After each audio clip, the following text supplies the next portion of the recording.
saudara yang terkasih dalam Yesus Kristus, sekali lagi selamat pagi. Apa kabar semuanya? Baik, puji Tuhan ya, dalam keadaan baik, kecuali saya yang tidak baik-baik saja. Ya, tadi di awal Ekaristi saya sampaikan hari ini adalah Hari Komunikasi Sosial Sedunia. Kita hari ini sambil berdoa juga untuk yang kita cintai, Bapak Paus Fransiskus yang sudah berpulang menghadap Tuhan 40 hari lalu.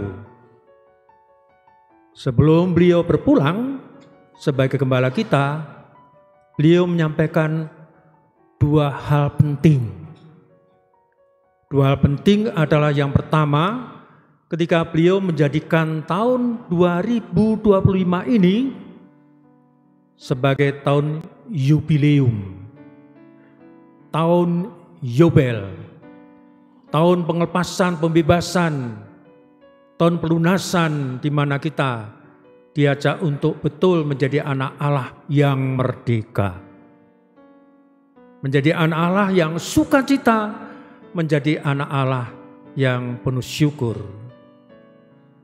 Dan tahun jubileum 2025 ini diberikan tema kepada kita adalah persiaran pengharapan.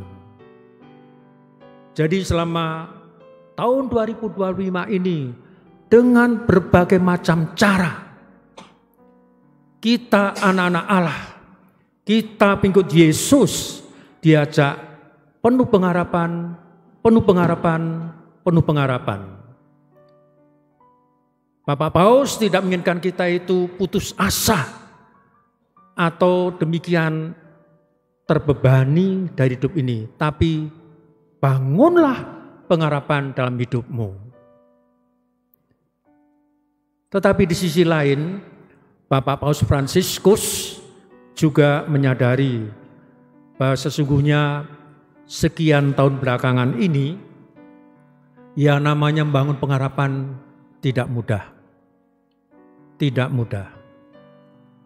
Tidak mudah manakala kita menyadari bahwa yang namanya dunia komunikasi atau dunia medsos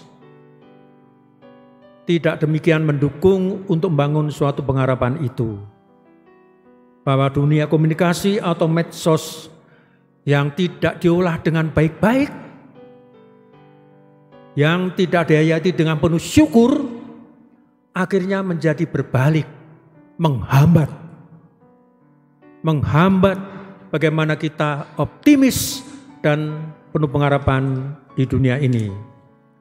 Di mana akhir-akhir ini dunia komunikasi atau medsos justru menciptakan suasana ketakutan, suasana keputusasaan, suasana penuh prasangka, dan bahkan menimbulkan fanatisme sempit, dan dari sana juga menimbulkan kebencian. Nah, ini dirasakan sungguh oleh Bapak Paus ketika kita diajak menyambut komunikasi sosial dunia ke-59 tahun ini. Dan saya yakin para umat sendiri juga melihat sisi abu-abu atau sisi kurang cerahnya dunia komunikasi atau medsos itu. Akhir-akhir ini dihebohkan dengan apa ya? Ya namanya begitu viral itu, dan melalui medsos juga sebenarnya. Perkawinan saudara, incest yang jelas-jelas sangat ditentang oleh gereja dari abad ke abad. Itu adalah kalau sampai ditawarkan dan begitu menarik perhatian, mempesona banyak orang, betapa merosot, jatuh harkat manusia. Dari sisi yang namanya menawarkan perkawinan pun, tapi begitu buruk yang ditawarkan. Inilah yang menjegal, yang menghambat ajakan Bapak Paus agar kita penuh pengharapan. Tapi kita juga diajak, mari bijak dalam bermedsos, bijak dalam komunikasi agar tidak merugikan kita. Nah, untuk mengatasi itu, saya akan bacakan beberapa ajakan dari Bapak Paus. Bapak Paus mengajak kita semua agar komunikasi kita, relasi kita, ya, dalam bangun kebersamaan itu baik. Yang diajarkan pertama-tama oleh Bapak Paus adalah 1. Bersikaplah lemah lembut dan jangan pernah melupakan wajah sesama. Dalam berkomunikasi, dalam berelasi, tunjukkanlah sikap lemah lembut dan jangan melupakan wajah sesamamu yang sekonkret-konkretnya. Kenapa? Karena ternyata dunia komunikasi cepat memuaskan orang ketika dia berkomunikasi jarak jauh saja. Entah melalui WA, melalui video call, melalui telepon, sudah puas. Tapi Bapak Paus mengajak, ayo tetap bangunkanlah sikap lemah lembut dan tataplah wajah samamu baik-baik. Berbicaralah dengan orang lain dari hati ke hati kepada siapapun yang Anda jumpai dan Anda layani. Ini sangat mendasar ya. Aku tanya ini, Bapak Ibu sudah punya sikap lemah lembut ketika kita berkomunikasi dengan orang terdekat? Suami terhadap istri, istri terhadap suami, orang tua pada anak, dan bagaimana pengurus lingkungan pada umatnya.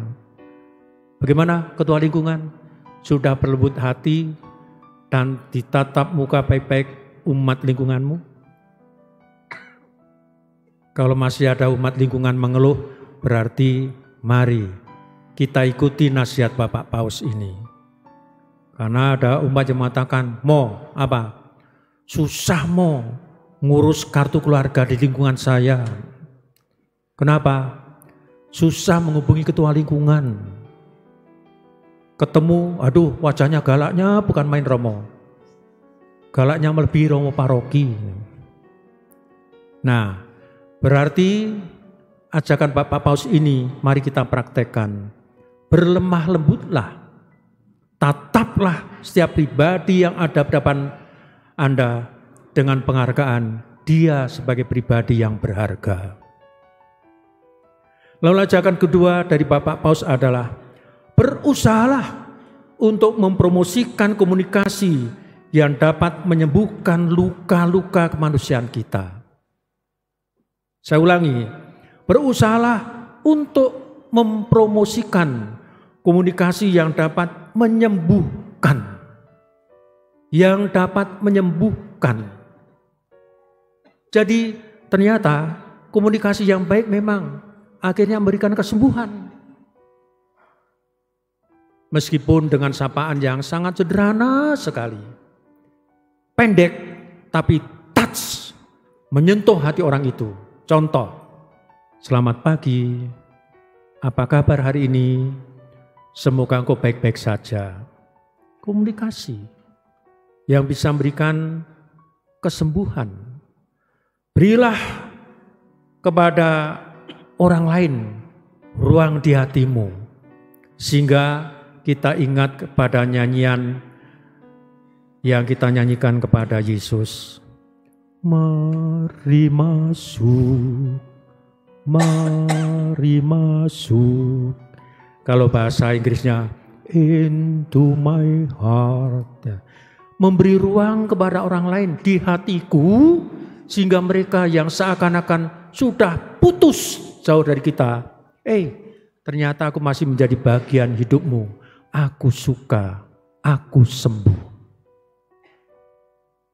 Ini yang diajarkan oleh Bapak Paus untuk kita laksanakan. Berkomunikasi yang menyembuhkan. Saya tanya lagi nih, bagaimana komunikasi dengan orang terdekat? Masih baik-baik saja? Atau sudah lama enggak komunikasi? Ya Romo, mana mungkin kami berkomunikasi. Kami ini sudah lama pisah ranjang Romo. Pisah rumah, pisah RT, pisah keluarga, pisah kelurahan dan kecamatan Romo. Jadi sapaan-sapaan itu kok langka bagi saya. Baik, di hari komunikasi ini mari kita bangun kembali komunikasi yang menyembuhkan. Lalu berikutnya Bapak Paus juga mengajak, jadilah saksi dan promotor komunikasi yang tidak demikian agresif, tidak demikian menyerang, tapi buatlah jembatan dan dobraklah hambatan yang menghalangi kita untuk jumpa orang lain. Saya sangat tertarik pada rekan-rekan saya Komsos ini. Komsos ini punya moto. Motonya Komsos adalah membangun jembatan. Begitu? Membangun jembatan. Bukan memutuskan komunikasi dengan orang lain, membangun jembatan-jembatan yang rapuh, yang bahkan juga terputus, bisa nyambung kembali dan merasakan kasih Allah dan kasih sesama. Lalu yang berikutnya, yang terakhir pesan dari Bapak Paus Fransiskus adalah, ceritakanlah kisah-kisah yang penuh harapan. Pedulilah terhadap nasib kita bersama dan berusahalah untuk bersama-sama menulis sejarah demi masa depan kita bersama. Jadi ini Bapak Fransiskus mengajak kita, jangan hanya memikirkan diri sendiri, tidak. Tapi mari kita bangun pengharapan yang mencakup banyak pihak. Sehingga di sana tercipta suatu sejarah untuk kurasakan sekarang dan dikenang di masa depan. Amin. Tuhan memberkati.